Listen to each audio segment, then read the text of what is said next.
ESPN welcomes you back to our continuing coverage of Week 1 of the PBA King of Bowling Series, powered by AMP, coming your way from Lake Wales, Florida. And time now to get on board one of the biggest discussion points of this PBA season. We've dubbed it the PTI debate. Michael Wilbon and Wes Malott dueling, so to speak, verbally. I don't think Wilbon quite understands the sport well enough, and I think he's going to get a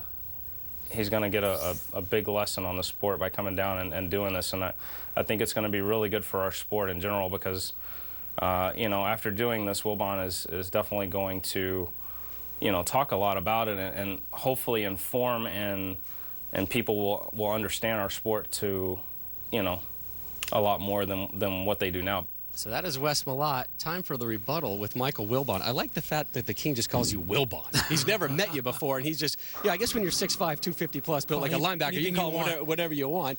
Let's start first. We have a big challenge match coming up, begins next week. But tell me about your bowling pedigree. I'm using that junior leagues in Chicago. Nice, nice. That would be the bowling pedigree. Bowling all my life, not necessarily well. I love bowling, and Wes is right. I mean, part of this is to find out more about it and inform. I mean, people think they know about it until you're behind the scenes and you see it up close and personal. You don't know as much as you think you do. So you've seen it up close and personal for a little while. Now we just saw the match between Chris Barnes, Norm Duke. You go back to the set, and what are you going to tell Tony Kornheiser? I threaten and challenge Tony because I know I've learned so much more and had a couple of lessons here, even from Wes. You can call me anything you want, by the way. He's bigger than I am. Just watching someone in person in competition pick up a 6, 7, 10. I mean, it's not the kind of thing you see, you know, at your neighborhood lane.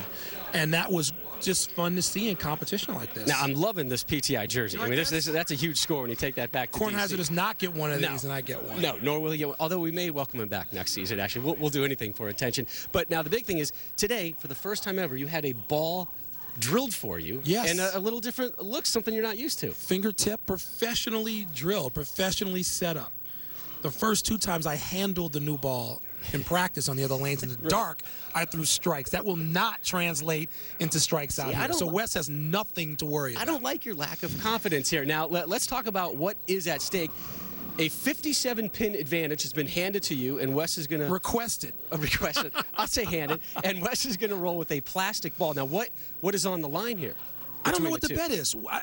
I told Wes that he may have to, for winning, he may have to host PTI. And putting up with Kornheiser, that would seem more like losing the bet.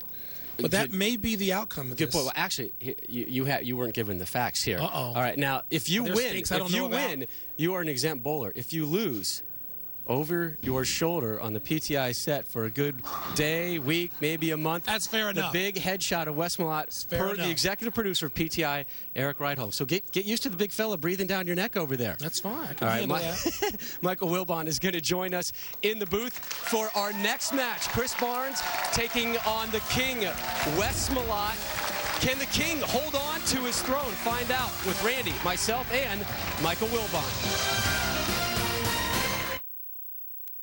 Before a race, I don't think there's a driver out there who's not nervous.